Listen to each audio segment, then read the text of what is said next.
सो once again good morning students. जैसा कि हमने चैप्टर 1 स्टार्ट कर चुके थे।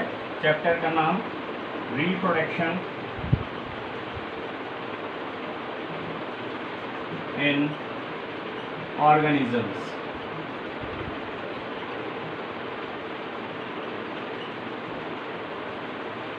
सो this is the name of the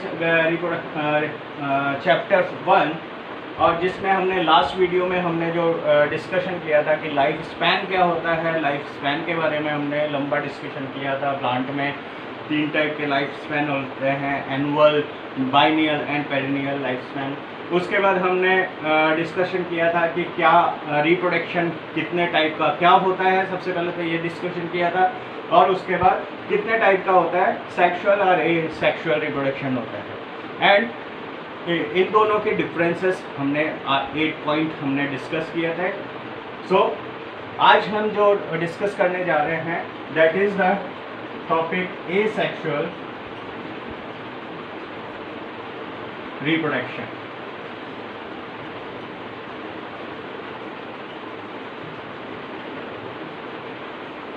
so let us revise first कि एसेक्सुअल रिप्रोडक्शन क्या होता है, जिसमें गैमेट का फॉर्मेशन नहीं होता है। तो सबसे पहले इसमें only single parents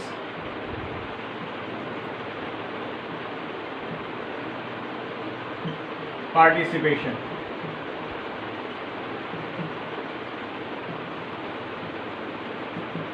single parents का ही पार्टिसिपेशन होता है। सेकंड, नो गैमेट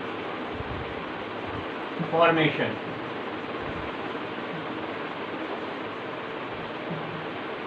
गैमेट का फॉर्मेशन इसमें नहीं होता है। देन गैमेट नहीं बनेंगे, यानी कि नो मियोसिस अकर्स।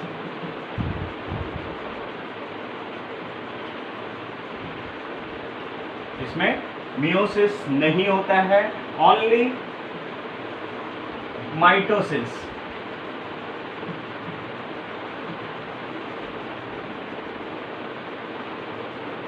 ठीक है, सो ओनली माइटोसिस ही होता है। Then no variation,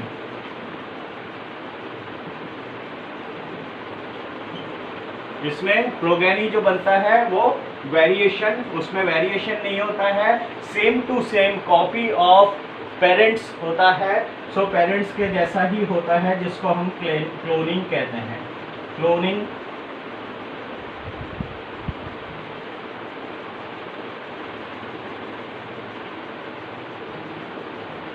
occurs। ठीक है, सो इस तरह से क्लोनिंग होता है। देन जाइगोट का फॉर्मेशन और नहीं होता है, नो जाइगोट फॉर्मेशन।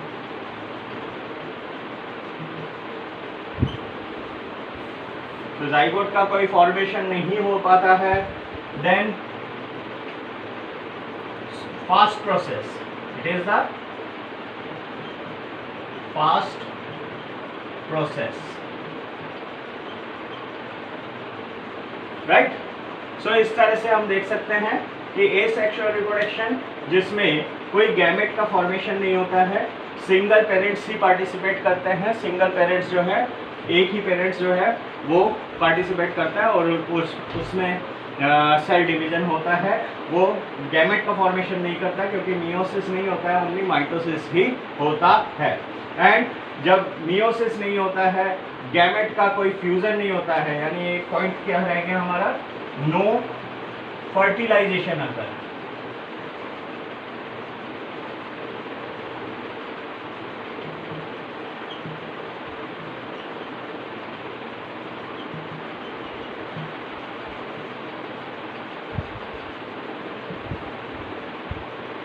सो कोई फर्टिलाइजेशन नहीं होता है, और इस कारण से कोई वेरिएशन नहीं हो पाता है। और जो प्रोगेनी बनती है, वो प्रोगेनी जो है अपने पेरेंट्स के जैसा ही जेनेटिकल और फिजिकली होता है, अपेरियंस होता है। So this is cloning, this is called cloning. और इस तरह से क्लोनिंग होता है। ये as compare to in comparison between the sexual and asexual reproduction, asexual reproduction is the fast process, right. So इस तरह से हम ये कुछ पॉइंट हमने डिस्कस किया हुआ है कि क्या होता है एसेक्सुअल रिप्रोडक्शन, राइट। नाउ हम डिस्कस करेंगे types of the asexual reproduction. Types of asexual reproduction, right. So आप लोगों ने छोटी क्लासेस में भी पढ़ा होगा कि इसके कई टाइप्स होते हैं, राइट। सो सबसे अच्छा और सिंपल एग्जांपल जो हमें याद रहता है that is about the amoeba. Amoeba किस तरह का रिप्रोडक्शन करता है, रिप्रोडक्शन कैसे होता है, एसेक्सुअल रिप्रोडक्शन होता है, ठीक है। And that is the fission, it is called fission. इसमें जो अमीबा होता है उसका पूरा साइटोप्लाज्म दो पार्ट में डिवाइड हो जाता है, न्यूक्लियस भी दो पार्ट में डिवाइड हो जाता है। It is sort of the mitotic division and फिर जो प्लाज्मा मेम्ब्रेन है वो भी दो पार्ट में डिवाइड हो जाता है, like that. This is the amoeba. यहाँ से इन्वेजिनेशन स्टार्ट हो जाता है किसी भी पॉइंट से, ठीक है, और ये दो पार्ट में डिवाइड हो जाते हैं। न्यूक्लियस जो है वो भी दो पार्ट में डिवाइड हो जाते हैं, साइटोप्लाज्म भी दो पार्ट में डिवाइड हो जाते हैं। सो इसको this type of cell division और this type of reproduction is called the fission, right. So fission को हम दो पार्ट में डिवाइड कर सकते हैं। First binary fission,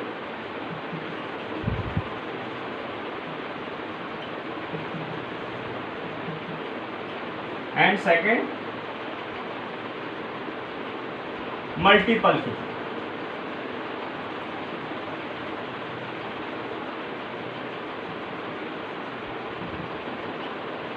right. So binary fission जैसे कि अमीबा में हमने कहा कि एक जो सेल होती है, एक यूनिसेल्यूलर में होता है, मेनली ये यूनिसेल्यूलर ऑर्गेनिजम्स जो होते हैं उसमें होता है, खासकर यूकैरियोट्स में या प्रोकैरियोट्स में भी हो सकता है, होता है। सो ये जो सिंगल सेल होती है वो दो इक्वल पार्ट में डिवाइड हो जाती है और दोनों जो पार्ट होते हैं, दोनों सेल्स जो होते हैं वो इंडिविजुअल का प्रोडक्शन करते हैं, यानी कि वो सेपरेट इंडिविजुअल बन जाते हैं, राइट। सो ये बाइनरी फिजन को भी हम तीन पार्ट में डिवाइड कर सकते हैं। First part it is irregular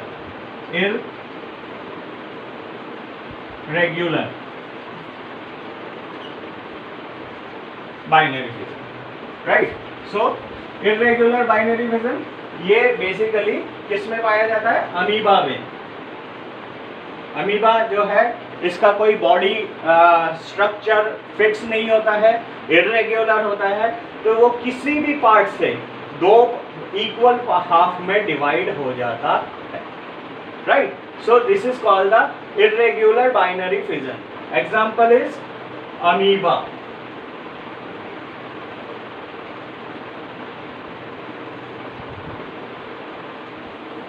right. Second longitudinal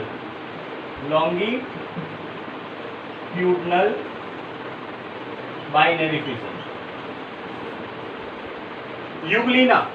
Euglena का स्ट्रक्चर अगर आप लोगों को याद है तो वो कुछ इस तरह का स्ट्रक्चर होता है, राइट, और इसमें एक लंबा सा फ्लैजिला पाया जाता है। नाउ यहाँ पे यूग्लिना जो है ऊपर से नीचे यानी कि वर्टिकल वे में ये डिवाइड होती है और इस तरह से दो यूग्लिना बन जाते हैं, राइट। सो इसको इस तरह से ये लॉन्गिट्यूडनल डिवीजन होता है और इस लॉन्गिट्यूडनल डिवीजन के कारण दो यूग्लिना का फॉर्मेशन होता है। So example is Euglena.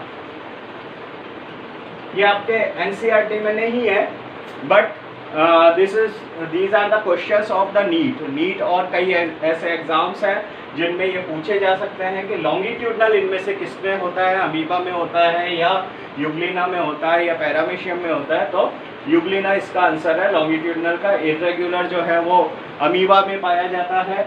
और थर्ड वन इज ट्रांसवर्स।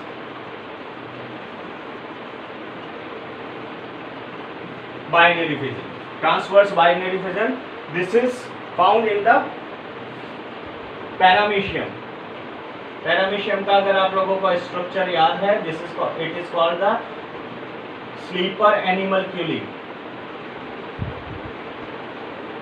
इसके चारों तरफ ऐसे ऐसे सीलिया पाया जाता है जिससे ये फूड भी इंटैक्ट करता है जिसकी हेल्प से, और साथ ही साथ ये मूवमेंट भी करता है। पैरामीशियम में जो डिवीजन होता है, बाइनरी फिजन होता है, वो ट्रांसवर्स होता है। अपर पार्ट जो है, अपर पार्ट में बाद में ये सेपरेट हो जाता है और अपर पार्ट में पीछे का ऑर्गेनिल्स डेवलप हो जाता है और लोअर पार्ट में आगे के ऑर्गेनिल्स डेवलप हो जाते हैं। ठीक है, सो इस तरह से ये पैरामीशियम इसका ट्रांसवर्स का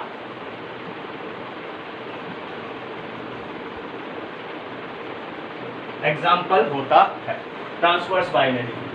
सो इस तरह से फिजन को हम तीन पार्ट में डिवाइड करते हैं। फर्स्ट दो पार्ट में डिवाइड करते हैं, binary fission and multiple fission, right.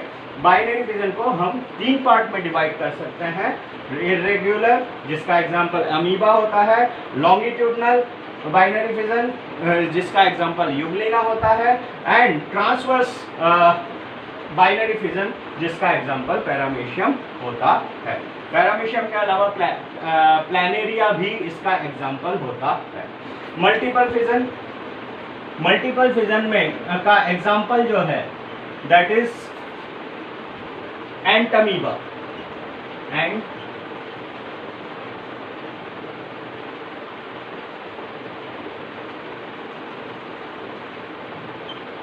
Entamoeba जो कि हमारे ह्यूमन बॉडी में डायरिया के लिए रिस्पॉन्सिबल होता है, जिसको एमीबायोसिस कहा जाता है डिजीज को।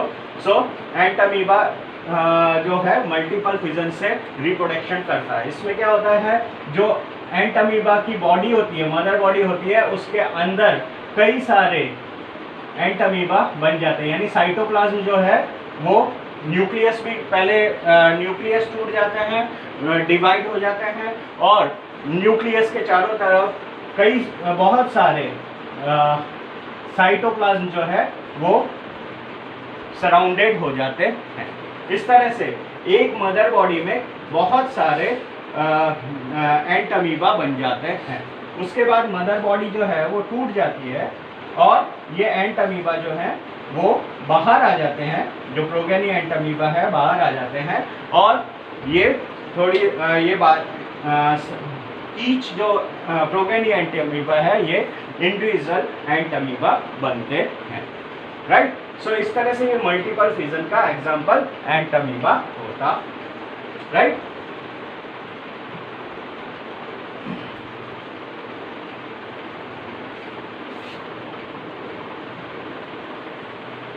सो फिजन हो गया। Second, budding.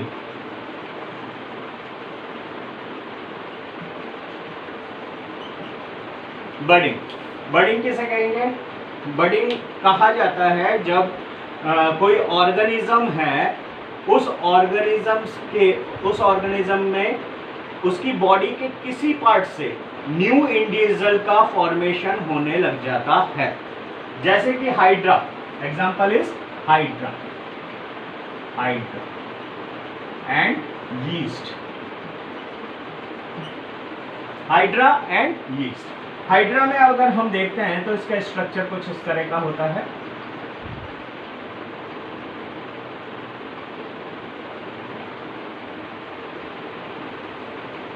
So this is structure of hydra and इसके ऑलमोस्ट हाफ से ऊपर की तरफ एक न्यू इंडिविजुअल निकलने लग जाता है। ठीक है। सो बॉडी के किसी पार्ट से, मेनली नेक के पास से इसमें न्यू इंडिविजुअल बनने लग जाता है, जिसमें nucleus, cytoplasm, everything is present. So ये धीरे धीरे धीरे करके डेवलप होता है, और डेवलप होने के बाद ये टूट जाता है, डिटैच हो जाता है मदर बॉडी से, और न्यू हाइड्रा का फॉर्मेशन करता है। सो इस तरह से ये हाइड्रा जो है इसका बेस्ट एग्जांपल है बडिंग का। सिमिलरली यीस्ट जो है, it is the fungus, unicellular fungus, right, and इसमें एक न्यूक्लियस पाया जाता है। नाउ यीस्ट में ऊपर की तरफ एक बड स्टार्ट बन जाता है, एक बड बन जाता है, एंड ये जो न्यूक्लियस है ये इस बड के मुंह की तरफ पहुंच जाता है, और टू पार्ट में इसमें डिवीजन हो जाता है। डिवीजन होने के बाद एक पार्ट जो है वो प्रोगेनी में या डॉटर यीस्ट में चला जाता है, और दूसरा वाला जो पार्ट है वो वापस से अपने सेंट्रल पोजीशन में आ जाता है। सो इस तरह से यीस्ट जो है उसमें बडिंग होता है। कई बार इन प्रोगेनीज की भी बडिंग स्टार्ट हो जाती है, इन प्रोगेनीज में भी बडिंग हो जाती है, और एक लंबी चेन बन सकती है। सो ये लंबी चेन बन सकती है प्रोगेनीज की। सो बडिंग में भी बडिंग हो सकती है। सो इस तरह से यीस्ट जो है ये बडिंग का एक एग्जाम्पल है, एंड इस तरह ये सेक्सुअल रिप्रोडक्शन तो करता है, लेकिन यहाँ इसमें एसेक्सुअल रिप्रोडक्शन भी होता है, और यह किससे होता है? बडिंग के थ्रू होता है, right. So yeast and hydra is the example of budding. Fission की हम बात कर रहे थे, तो fission amoeba, Euglena,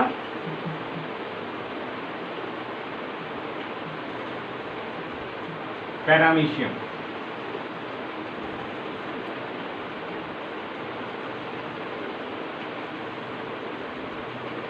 right. So fission हो गया, बडिंग हो गया, देन फ्रेगमेंटेशन।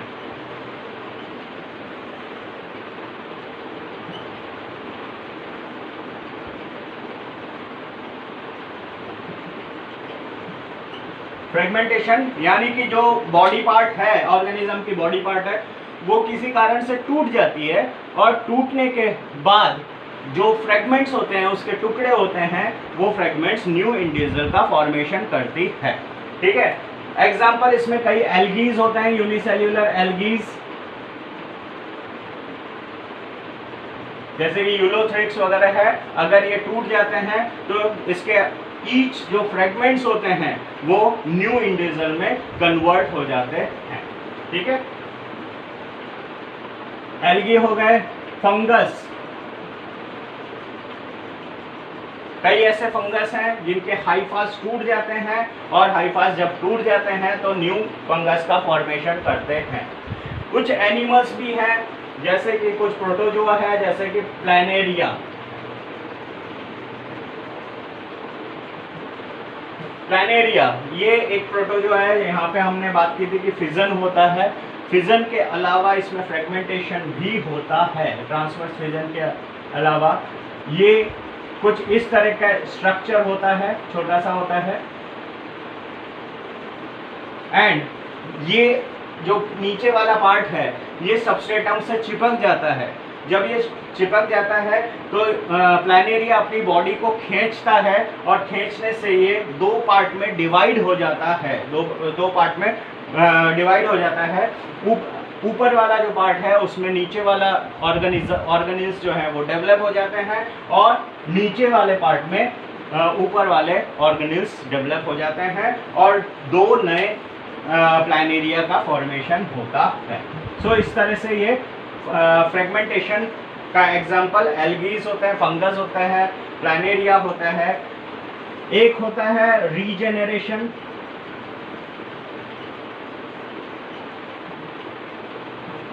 रीजेनरेशन यानी कि जैसे इसका भी एग्जाम्पल हम ले सकते हैं कि प्लैनेरिया।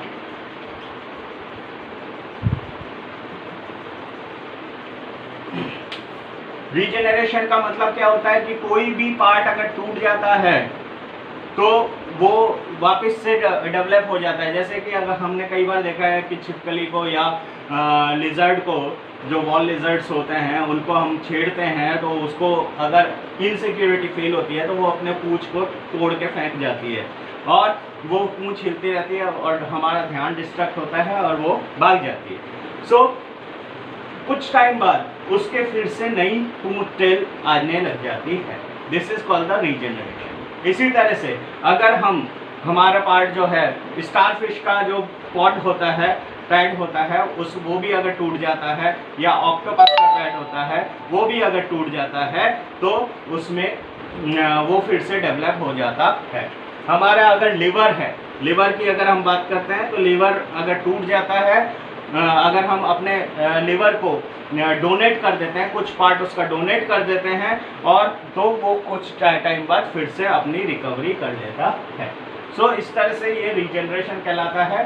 सो कुछ छोटे एनिमल्स ऐसे होते हैं जो कि रीजनरेशन से अपना रिप्रोडक्शन करते हैं। सो इसमें planaria is the best example, right. Then fragmentation हो गया, रीजनरेशन हो गया। गैम्यूल,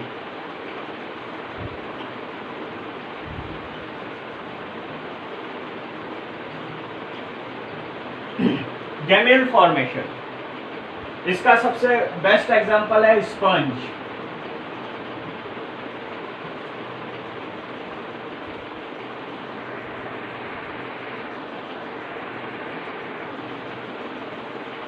sponge, so sponge is basically poriphery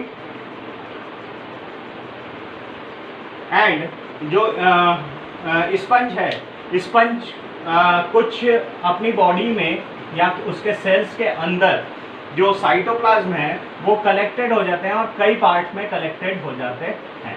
nucleus भी टूट के और कई पार्ट में कलेक्टेड हो जाते हैं और इनके ऊपर कुछ thick protective layer covering surrounded हो जाती है। सो ये थिक प्रोटेक्टिव लेयर से सराउंडेड हो जाते हैं। कुछ टाइम बाद ये मदर बॉडी फट जाती है और ये जो गैम्यूल्स है, दीज आर कॉल्ड गैम्यूल्स, ये गैम्यूल्स जो हैं वो एनवायरनमेंट में डिस्पर्स हो जाते हैं बाय विंड, बेसिकली विंड से ये या वाटर करंट से ये डिस्पर्स हो जाते हैं और डिस्पर्स होने के बाद दूर दूर चले जाते हैं और जब फेवरेबल कंडीशन आती है तो ये फिर से जर्मिनेट हो जाते हैं और जर्मिनेट होने के बाद ये फिर से न्यू स्पंज का फॉर्मेशन करते हैं। ठीक है, सो इस तरह से ये गैम्यूल्स का फॉर्मेशन करते हैं। So best example is sponge. Then sporulation,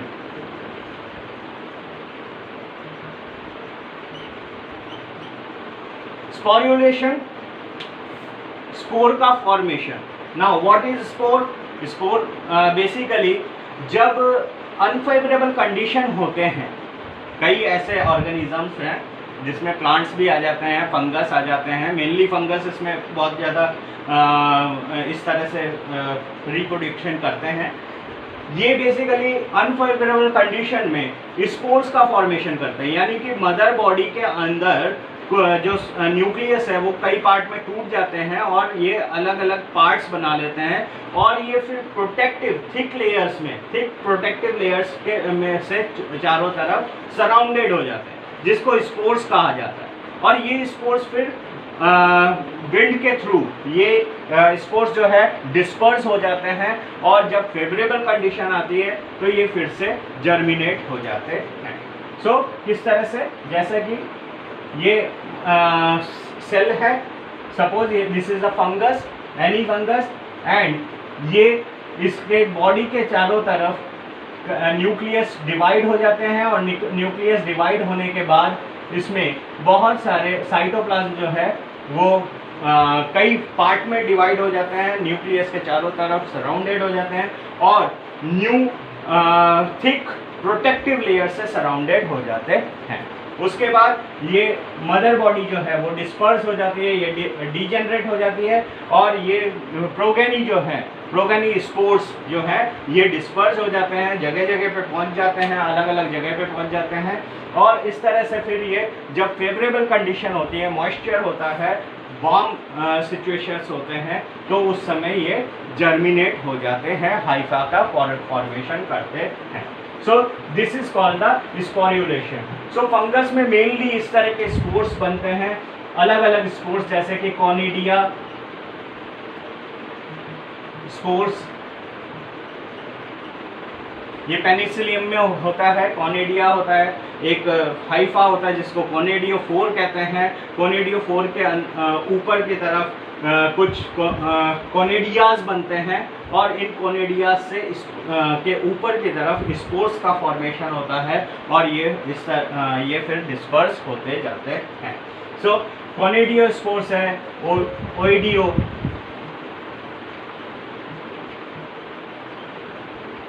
basidio spores,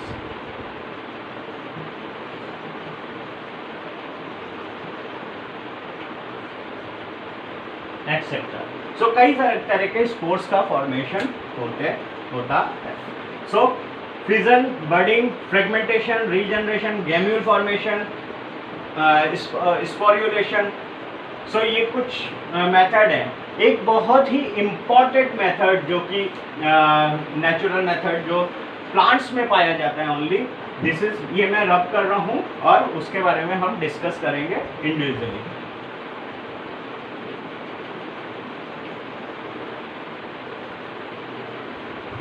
that is called vegetative propagation.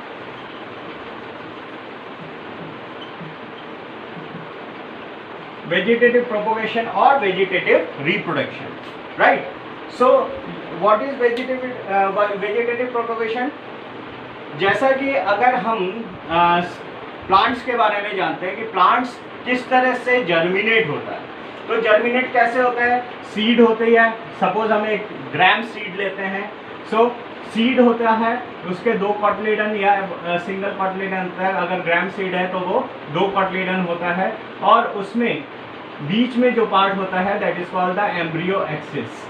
It is called embryo axis. So this part is called embryo axis.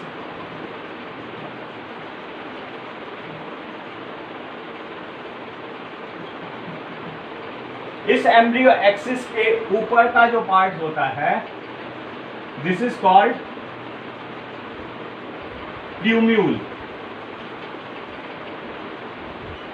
It is called plumule. Plumule जो है ये shoot tip होता है, यहीं से ही stem का formation होता है एंड लीव्स का फॉर्मेशन होता है, और वो डेवलप होते हैं। सो एरियल पार्ट जो होता है वो प्लूम्यूल से डेवलप होता है नॉर्मल, एंड सीड के जो नीचे का पार्ट होता है वहां से उसको रेडिकल कहा जाता है।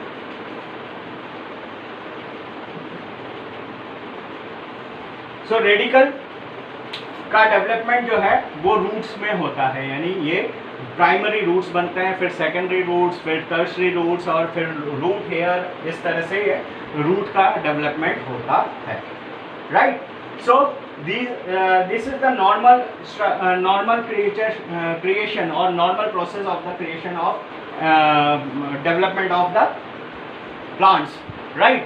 So ये तो एक पार्ट हो गया कि नॉर्मली किस तरह से ये डेवलप होता है, प्लांट का डेवलपमेंट कैसे होता है। नाउ कुछ जो प्लांट है आप लोगों ने देखा होगा कि कुछ रोज है, रोज को अगर, या कई ऐसे जैसे कि एलोवेरा है, उसके लीफ को हम काट लेते हैं, काट के और अगर मिट्टी में थोड़े दिन के लिए गाड़ देते हैं उसको उसको वहाँ पे कुछ दिनों के लिए उसको बरीड कर देते हैं, तो उसमें से न्यू प्लांट्स का डेवलपमेंट होने लग जाता है, जबकि उसमें कोई सीड नहीं है। इसी तरह से अगर हम पटैटो की बात कर रहे हैं तो पटैटो में एक्सिस बड पाए जाते हैं, राइट? उसमें इंटरनोड्स पाए जाते हैं, नोड्स एंड इंटरनोड्स पाए जाते हैं, यानी कि वो स्टेम होता है। उसमें एक्सेस बर्ड्स वाले जो पोर्शन है उसको हम अगर काट के और बरीड कर देते हैं मिट्टी में, उसको डेली पानी देते हैं, मॉइस्चर देते हैं, तो धीरे धीरे उसमें से शूट निकलने लग जाएगा और रूट भी निकलने लग जाता है। ऐसे रूट्स जो कि किसी सीड्स के अलावा किसी और पार्ट से निकलते हैं तो उसको एडवेंटिशियस रूट कहा जाता है। सीड्स के अपार्टली कोई किसी दूसरे जैसे स्टेम से या लीव से या किसी भी तरह से ये निकलते हैं तो उसको एडवेंटिशियस रूट कहा जाता है। सो ऐसे ही पोटैटो में होता है, ब्रायोफिलम में होता है,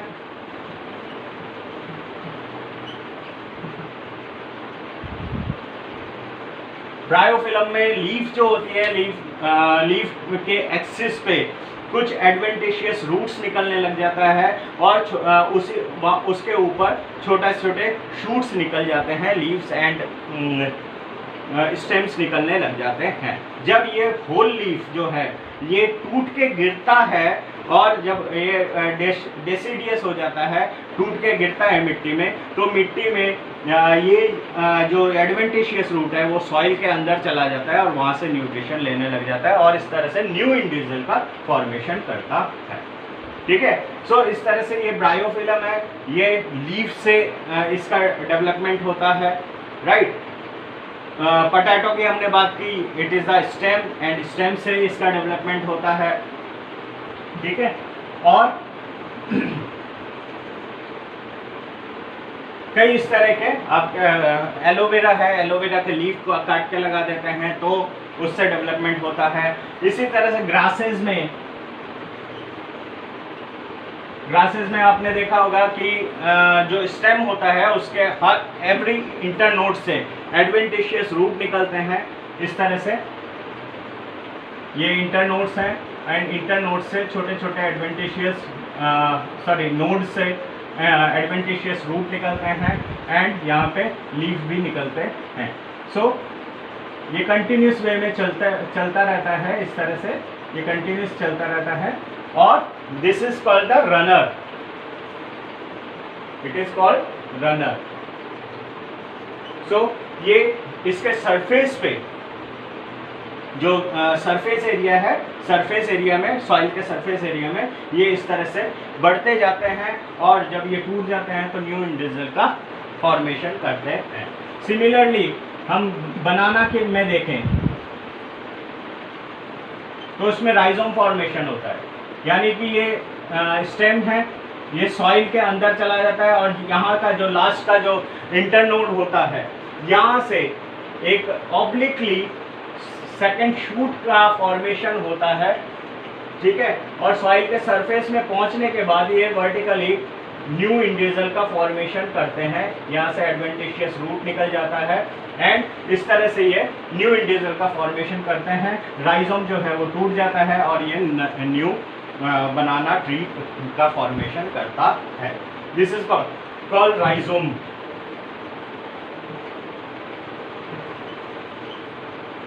इट इज कॉल्ड राइजोम। इसी तरह से बनाने से मिंट, पुदीना जो होता है, मिंट की अगर हम बात करें तो इसमें भी शूट जो है ये चला जाता है सॉइल सरफेस के नीचे और नीचे से ऑब्लिकली एक वो निकलता है, एडवेंटिश ब्रांच निकलती है जो कि सॉइल सरफेस के ऊपर चली जाती है और फिर लूप बनाती हुई फिर से नीचे की तरफ आती है और सॉइल के अंदर ये एंटर कर जाती है। यहाँ पे एडवेंटिशियस रूट निकलता है और ये रूट जो है न्यू शूट्स का फॉर्मेशन करने लग जाती है। So this is called स्टोलोम।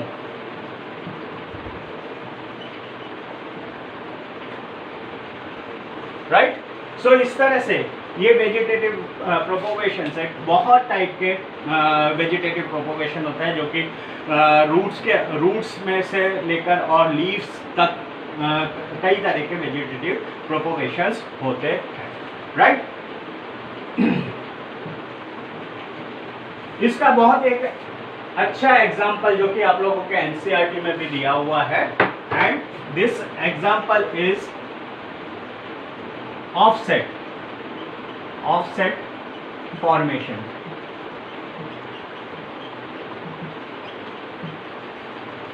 Offset formation basically aquatic जो प्लांट्स होते हैं उनमें हो सकता है। ऑफसेट प्लांट जो कि फ्लोट करते हुए ऐसे प्लांट्स होते हैं वाटर सरफेस पे, जो कि स्टेम जो है उसमें स्टेम के जो नोड्स होते हैं वहाँ पे एडवेंटिशियस बैलेंसिंग रूट निकलता है। ये बैलेंसिंग रूट होता है जो कि इसको फ्लोट करने में हेल्प करता है, स्टेम को फ्लोट करने में हेल्प करता है, और इन नोड से लीफ निकलता है। So this is called offset. और ये ऑफसेट ये कंटिन्यूसली न्यू ऑफसेट का फॉर्मेशन करते रहते हैं। एडवेंटिशियस रूट निकला और ये टूट जाते हैं, बीच में से टूट जाते हैं, तो न्यू ऑफसेट का फॉर्मेशन करते हैं। So this is called offset formation. इसका बेस्ट एग्जांपल जो है it is water hyacinth. Water hyacinth जिसको इकॉर्निया कहा जाता है, इकॉर्निया, राइट। इसका एक नाम और है called terror of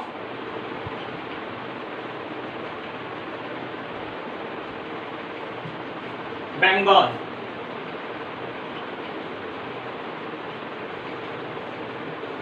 It is also called terror of Bengal, Ecornia, water hyacinth या terror of Bengal। इसको टेरर ऑफ बंगाल क्यों कहा जाता है, इसकी एक स्टोरी है। बेसिकली एक ब्रिटिश पर्सन थे जो कि इंग्लैंड में, उन्होंने ये ऑफसेट्स देखे वाटर हाइसिंथ। इसके जो लीव्स होते हैं बहुत शाइन्ड होते हैं और ब्रॉड होते हैं, बहुत ब्यूटीफुल लगता है, दिखने में बहुत ब्यूटीफुल है, फ्लावर भी इसके ब्यूटीफुल होते हैं। तो उन्होंने इसके कुछ सीड्स लिए और इंडिया में आ गए और अपने घर के पीछे जो पॉन्ड था वहाँ पे इन्होंने डाल दिया, ठीक है। और कुछ जो है हुगली नदी के पास में भी डाल दिया, ठीक है। उनको नहीं पता था कि ये इतनी जल्दी फैलेगा। सो धीरे धीरे ये क्या किया, बहुत ही फास्टली इन्होंने ऑफसेट फॉर्मेशन किया, एसेक्सुअल रिप्रोडक्शन हुआ और धीरे धीरे ये उस पूरे पॉन्ड को कवर अप कर लिया। और जब ये यहाँ पे कवर अप किया वो तो अलग है, फिर इसमें सीड डिस्पर्सल हुआ और ये फिर पूरे बंगाल में जितने भी पॉन्ड्स थे वहाँ पे ये उगने लग गए और पूरा कवर अप करने लग गए। सबसे बड़ी प्रॉब्लम क्या है कि ये जो प्लांट है ये कोई फ्रूट्स तो देता नहीं है, ना किसी के ज़्यादा खाने के काम आता है। इसके अलावा जो रूट्स हैं, ये रूट्स पानी में डिजॉल्व जो ऑक्सीजन है, डीओ है, डिजॉल्विंग ऑक्सीजन है, उसका एब्जॉर्प्शन करके बाहर निकाल देती है, जिससे कि पानी में ऑक्सीजन लेवल कम हो जाता है। और जब ये ऑक्सीजन लेवल कम हो जाता है तो वहाँ पे नीचे रहने वाले जो क्रिएचर है, वाटर क्रिएचर्स हैं, उनको ऑक्सीजन की कमी हो जाती है और वो मरने लग जाते हैं। सो उनके लिए ये प्रॉब्लम रहती है। सो ये इतनी फास्टली फैला पूरे बंगाल में कि उसको बंगाल में तो फैला जो फैला, फिर उसके बाद अदर स्टेट्स में भी, इंडिया के अदर स्टेट्स में भी ये बहुत फास्टली फैल गया। और इनको निकालने के लिए, इनको रिमूव करने के लिए गवर्नमेंट को हर साल लाखों रुपए का टेंडर निकालना पड़ जाता है, करोड़ों रुपए का टेंडर निकालना पड़ जाता है। सो इस तरह से इनको रिमूव करना पड़ता है और रिमूव करने के लिए काफ़ी पैसा खर्च होता है और फिर भी ये कुछ टाइम बाद फिर से ये डेवलप हो जाते हैं। सो ये इसलिए इसको टेरर ऑफ बंगाल कहा जाता है, ठीक है। So this is called the offset formation, right. So ये कुछ टाइप्स हमने डिस्कस किए for the asexual reproduction, right. अभी ये तो सब नेचुरल एसेक्सुअल रिप्रोडक्शन के टाइप्स है। कुछ मैन मेड भी होते हैं, मैन मेड जो यानी कि आर्टिफिशियल एसेक्सुअल रिप्रोडक्शन, जिसमें हम ड्राफ्टिंग क्राफ्टिंग जो हम करते हैं, जैसे कि रोज़ है, रोज़ को हमने हाफ कट करके और दूसरे रोज़ से निकालते हैं। सो मैन मेड होता है, जो अपने फ़ायदे के लिए, अपने बेनिफिशियल के लिए, जो ह्यूमन बीइंग जो रिप्रोडक्शन करवाते हैं, एसेक्सुअल रिप्रोडक्शन करवाते हैं, that is called the artificial vegetative propagation, right, या artificial asexual reproduction. So this is vegetative propagation. ये कुछ टाइप्स जो हैं ये एसेक्सुअल रिप्रोडक्शन के हैं, राइट। सो इसके बारे में हमने डिस्कस किया, और आज के लिए हम इतना ही करते हैं। नेक्स्ट जो वीडियो है वो ये सेक्सुअल रिप्रोडक्शन के बारे में हम डिस्कस करेंगे। So thank you very much. कल हम फिर मिलते हैं।